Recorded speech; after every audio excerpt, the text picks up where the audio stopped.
भागना पड़ा। इसी लड़ाई में मक्का पासी शहीद हो गए थे। चिन्हट की जिस लड़ाई में मक्का पासी शहीद हुए थे, उसका बदला उनकी पत्नी उधा देवी पासी ने लिया।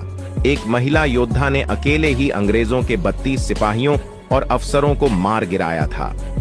उधा देवी के हौसले ने अंग्रेजों को भी अपना मुरीद बना लिया था।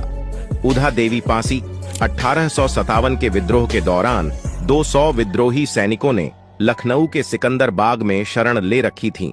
16 नवंबर 1857 को कॉलिन कैंपवेल की अगुवाई में अंग्रेज सैनिकों ने एक सोची समझी रणनीति के तहत सिकंदर बाग की उस समय घेराबंदी की, जब विद्रोही सैनिक या तो सो रहे थे या बिल्कुल ही असावधान थे, यानी उनको अंदाजा नहीं था कि उन पर हमला हो जाएगा।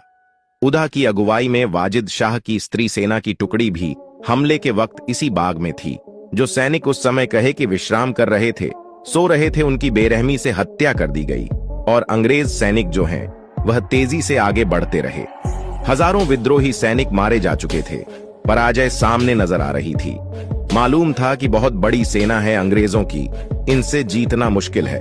लेकिन उदा देवी पासी और उनके साथ ही डटे रहे। मैदान के हिस्से में महिला टुकड़ी के साथ मौजूद उदा देवी पासी ने उस कहें कि हालात में एक बहुत बड़ा फैसला लिया। उसने पुरुषों के कपड़े पहन लिए, यानी जो पुरुष जो सैनिक थे जिस तरह के कपड़े पोशाक को पहनते थे, वैसी ही वर्दी उदा देवी पासी ने भी पहन ली। हाथों में बंदूक ली और कंधों पर भरपूर गोला बारूद लेकर वह पीपल के एक ऊंचे पेड़ पर चढ़ गई। ब्रिटिश सैनिकों को मैदान के उस हिस्से में आता देख उदा देवी ने उन पर फायरिंग शुरू कर दी। पेड़ की डाली और पत्तों के पीछे छिपकर उसने हमलावर ब्रिटिश सैनिकों को सिकंदर बाग के उस हिस्से में तब तक प्रवेश करने से रोक दिया जब तक उनका गोला बारूद खत्म नहीं हो गया।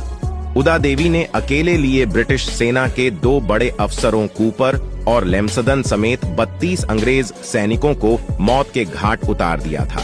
एक अकेली महिला उदा देवी पासी, 2 बड़े अंग्रेज अफसर और 32 उनके सैनिक, उनको मौत के घाट उतार दिया था। गोलियां खत्म होने के बाद ब्रिटिश सैनिकों ने पेड़ को घेरकर उन पर अंधाधुंध फायरिंग की। कोई उपाय न देख जब वह पेड़ से नीचे उतरने लगी तो उन्हें गोलियों से छलनी कर दिया गया। लाल रंग की कसी हुई जैकेट और पेंट पहने उदा देवी की लाश जब पेड़ से जमीन पर, तो उसका जैकेट खुल गया। कैंपवेल यह देखकर हैरान रह गया था कि वीर गति को प्राप्त हुई वह बहादुर सैनिक कोई पुरुष नहीं है बल्कि एक महिला थी। कहा जाता है कि उदा देवी की इस कहें की हैरान कर